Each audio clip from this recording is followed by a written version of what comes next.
This week on MCrider, we're going to head out to a parking lot and we're going to work with the field guide to develop the friction zone. The friction zone comes into play in a few different scenarios when riding a motorcycle out on the street. The friction zone is used when you're pulling away from a stop sign. It might be used when you're approaching a stop sign or a stoplight. And it's also used when a rider needs to ride in a slow and controlled manner. You know, the field guide has a few exercises in it that focus on the friction zone and developing that skill, and we'll look at one of them today. So there are two ways to get the field guide. This is the leather-bound edition here. I've also got a standard edition of it that doesn't come with the leather cover. I make these leather covers myself. Has all of the exercises from the field guide in it. You can go to MCrider.com/FGbook.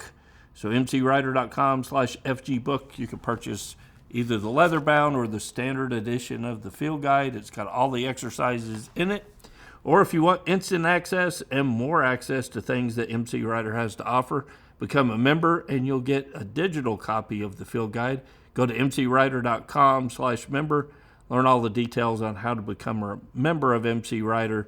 You'll also get the forum. You'll get ad-free videos. You can get free decals and other stuff from MCrider. So MCrider.com/member, or order yourself a copy of the field guide. So the exercise we're going to focus on today is found on page 4 of the field guide. So let me get turned over there.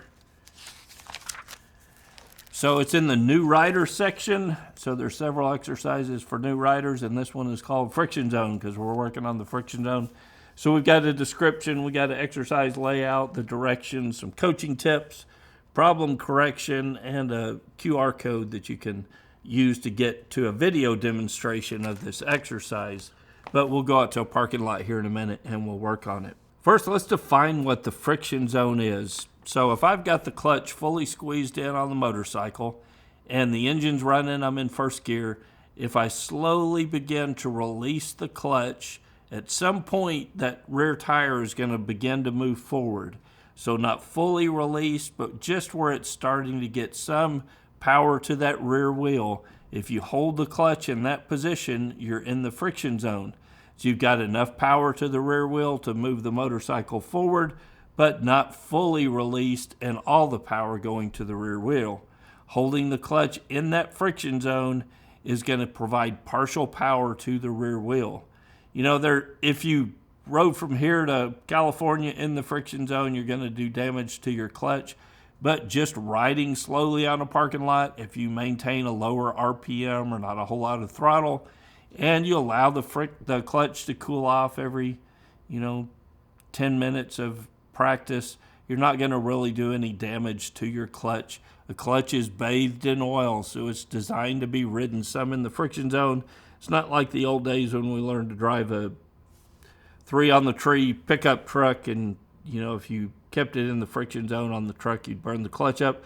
Motorcycles designed to be ridden some in the friction zone, and in fact, that's the only way that you can ride a motorcycle slowly and with control is by using that friction zone.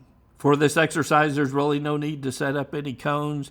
You just need a large empty parking lot with plenty of room to ride in a straight line without anything interrupting you. So let's head out to the parking lot. I'll show you what this exercise looks like, and we'll talk about it as I'm performing the exercise. Before I start riding, notice my posture on the motorcycle. My elbows are in and relaxed, my wrist is flat going to the throttle, and my head and eyes are up, so I'm looking at the horizon, I'm looking at the other end of the parking lot, not down at the motorcycle. If you need to initially, you can take a step or two like I am here, but eventually you want to bring your feet up on the floorboards or the pegs as soon as you start moving. So I've got the clutch in the friction zone, I've got minimal throttle, using a little bit of rear brake, and I'm going at about a decent walking pace. So this would be about the speed you'd expect to walk across the parking lot. I practice this exercise all the time when I'm pulling up to stoplights and I'm in traffic. You can also practice it on a parking lot with the field guide like I am here. Some frequent problems that riders encounter when performing a slow ride is that they struggle to maintain their balance, and there are a few tips that can help with that. You want to make sure you're keeping the clutch in the friction zone so you're putting partial power to that rear wheel. You want to use a light, soft pressure on the rear brake. Relax your upper body. You know, if you tense your body up, that tension is going to feed itself down into the motorcycle. And this one's hugely important. Keep your head and eyes up, looking across the parking lot. Not down at the motorcycle, not down at your feet, not down at the front tire. Across the parking lot, keeping your head and eyes up. If you want a good way to experience that, just stand up and try to walk across the room.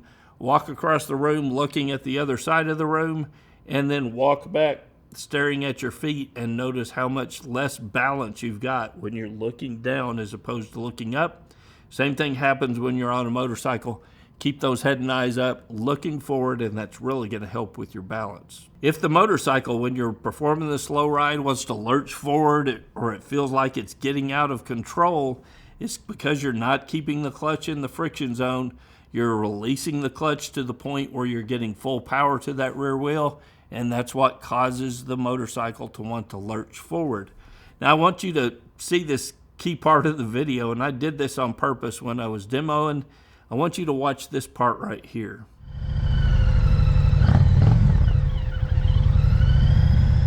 So notice what I did there. I was riding slowly and I revved the throttle. You could hear it in that video, me revving the throttle. I did that on purpose because I wanted you to see that we're controlling the speed of the motorcycle with the clutch, not the throttle. So if you've got the clutch in the friction zone, you can rev the throttle and the motorcycle is not going to get out of control because you're controlling the speed of the motorcycle with the clutch. By keeping it in that friction zone, you've only got partial power going to that rear wheel. Being able to ride slowly and in the friction zone is a fundamental skill, and I still see riders on the street all the time that have no concept on how to use this technique properly. So grab yourself a copy of the field guide, head out to a parking lot and practice. Not only is it going to make your riding safer, it's going to make it more enjoyable as well. Till next week, guys, it's Kevin with MCrider, and I'll see you on the road. There's a whole lot more to MCrider than just the weekly videos. Go to MCrider.com/member. You'll get instant access to the forums and the field guide. You get ad-free MCrider videos and a whole lot more. Go to MCrider.com/member for all the details.